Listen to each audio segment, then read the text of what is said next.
Welcome back guys to City Skylines, the Aurelia city series. In today's episode we will finish the area leading from the downtown of the city to the residential bridge and finally complete this larger district of the city. In the previous episode we worked around the main street going up the hill, at least on one side of it, and today we will do a similar style of buildings on the remaining side. We will of course focus mostly on residential buildings, with some commercial buildings finishing the underside of the elevated park, and of course finish all of it with some detailing, lots of trees and so on. So let's go.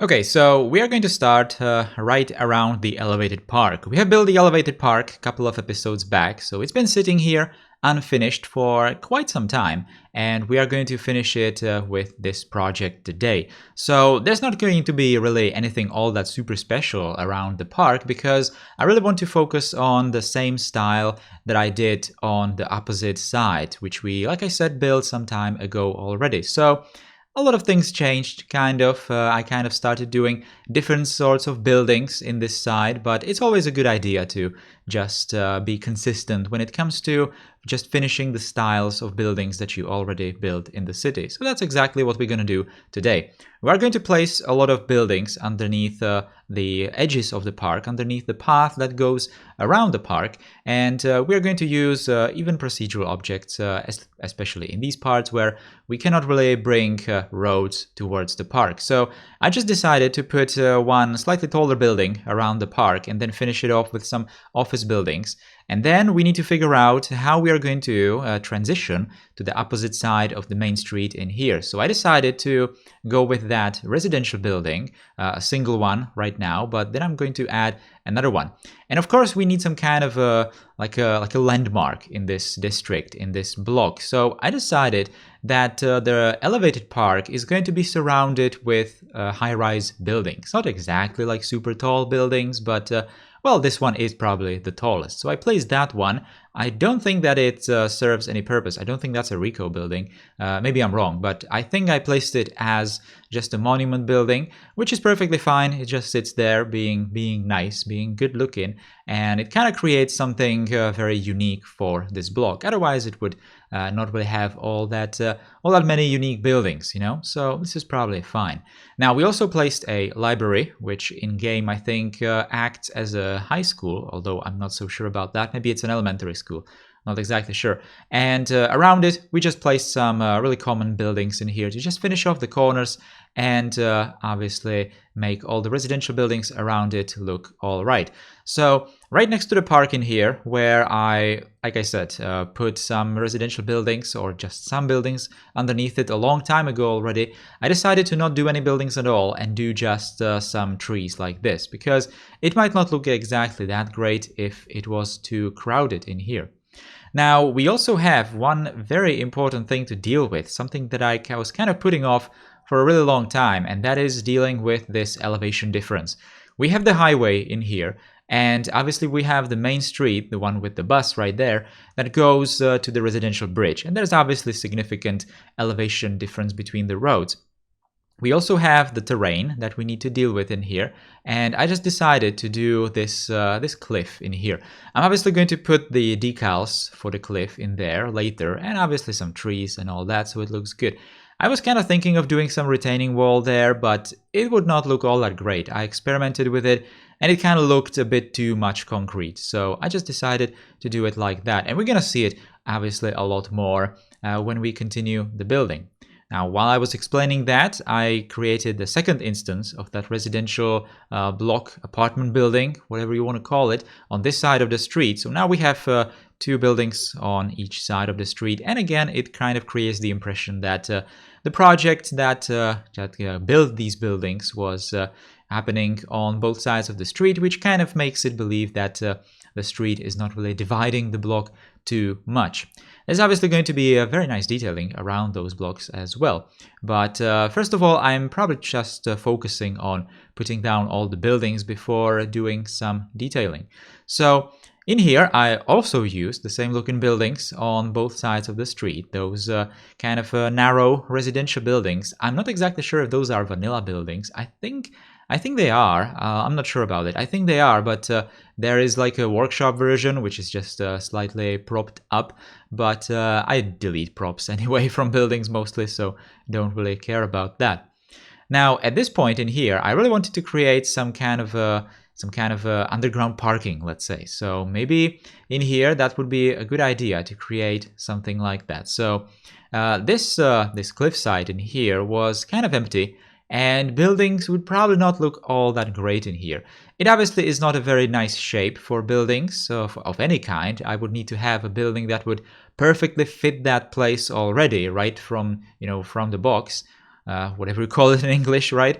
But I don't have any of those buildings like that. I would need to create some either procedural object shape building or some kind of a block with multi-building blocks or something like that. But didn't really want to bother with that too much. Not to mention that that place would probably not really look all that great with buildings, which I kind of already explained. It would kind of look a bit too much concrete in that particular corner.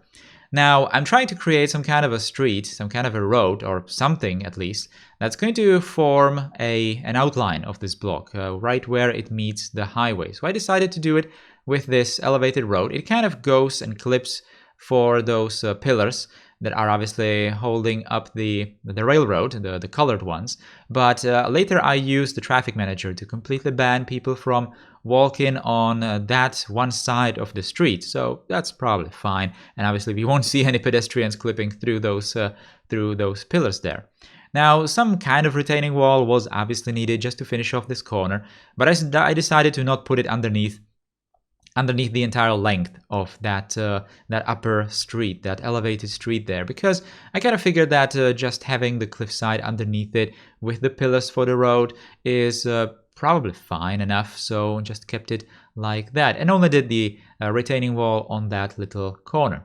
Now, this is what I was talking about. I'm trying to make these cliff decals work in here. It's obviously not exactly easy because they are big and we need to fit them into a relatively small area. So obviously had to use move it up and down so that it's not visible either on the street, which is above, or the highway below.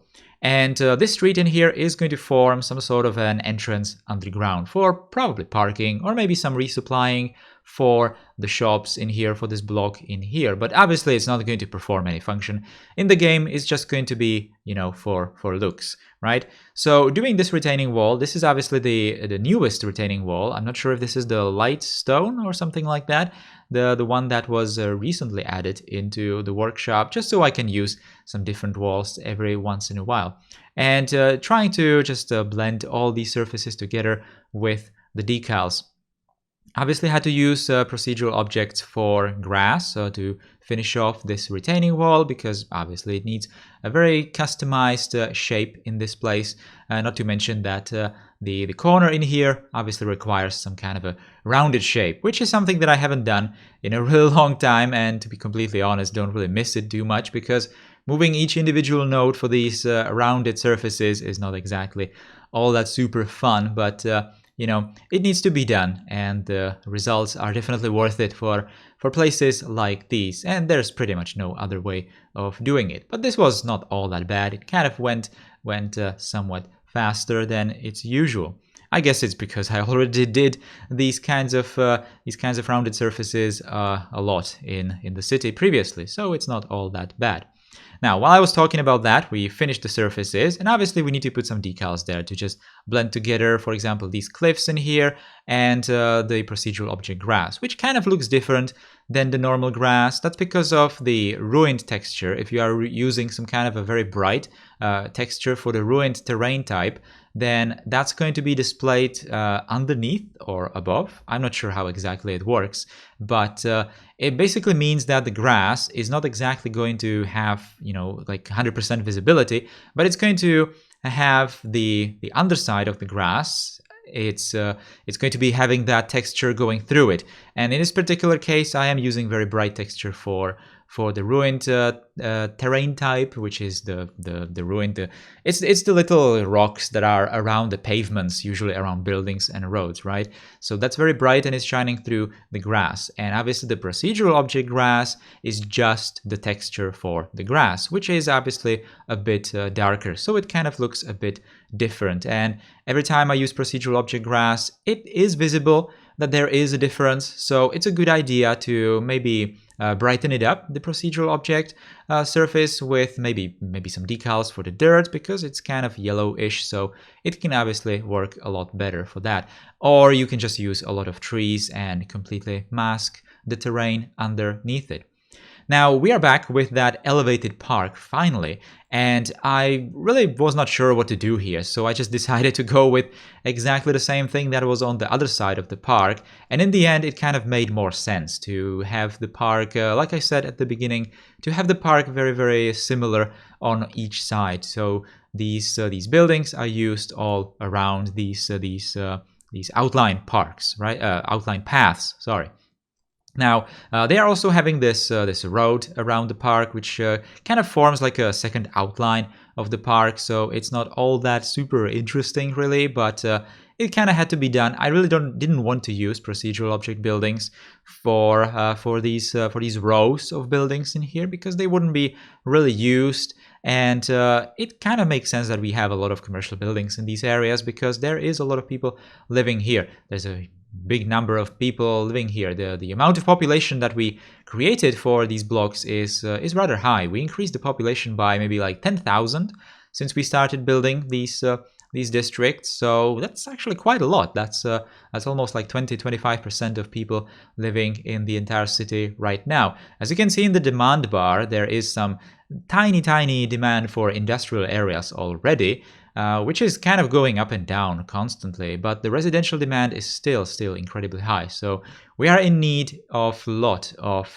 residential areas still, which is perfectly fine. I don't really have a problem with doing more residential areas, and there definitely are places in the city where residential areas are going to appear, because we kind of prepared all the downtown areas already, and it's just the residential buildings kind of around it that need to be built. Now, in this little corner in here, I kind of decided to just go with the same building that's on the opposite side of the park.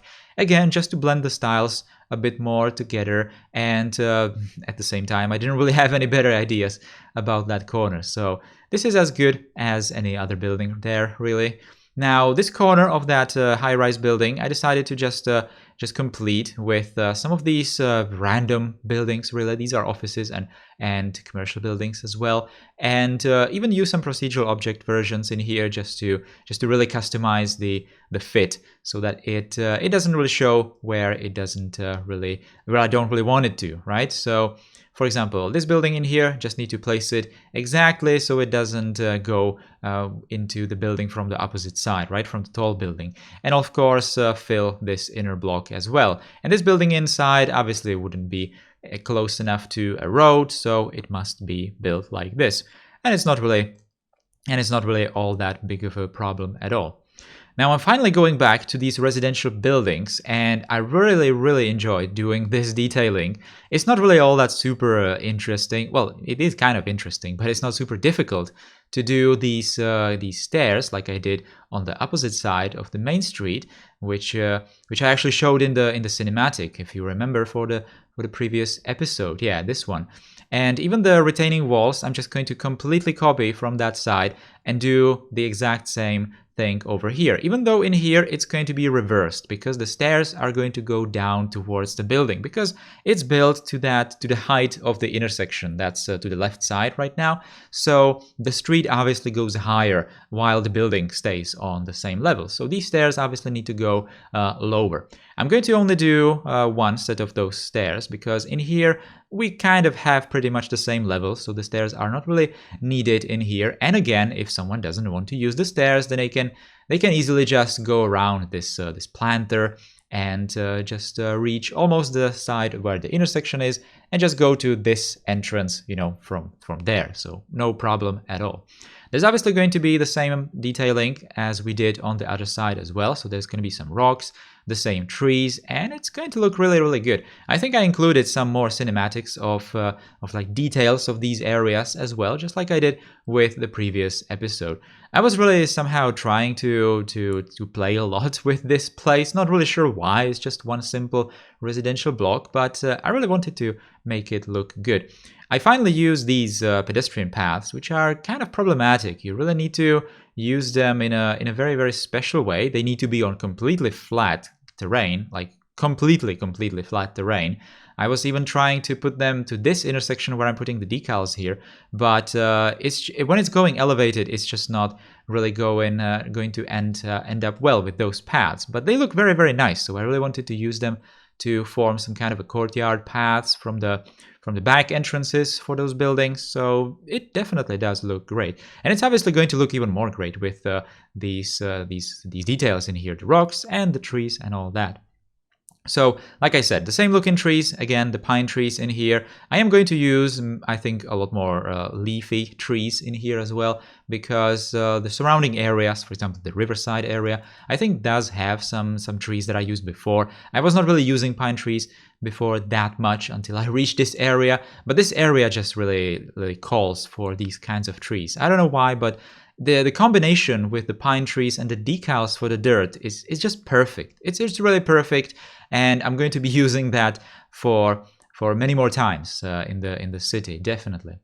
Now, this is something that probably came from laziness, not really design choice, but I should probably not say that. But I decided to put planters, the square planters, and not really rotate them at all when building them in this area. And when those square planters are done, I just filled the entire place with these round planters, and actually created some nice like a design shot of this area. And obviously the planters are going to be filled with some of these flowers.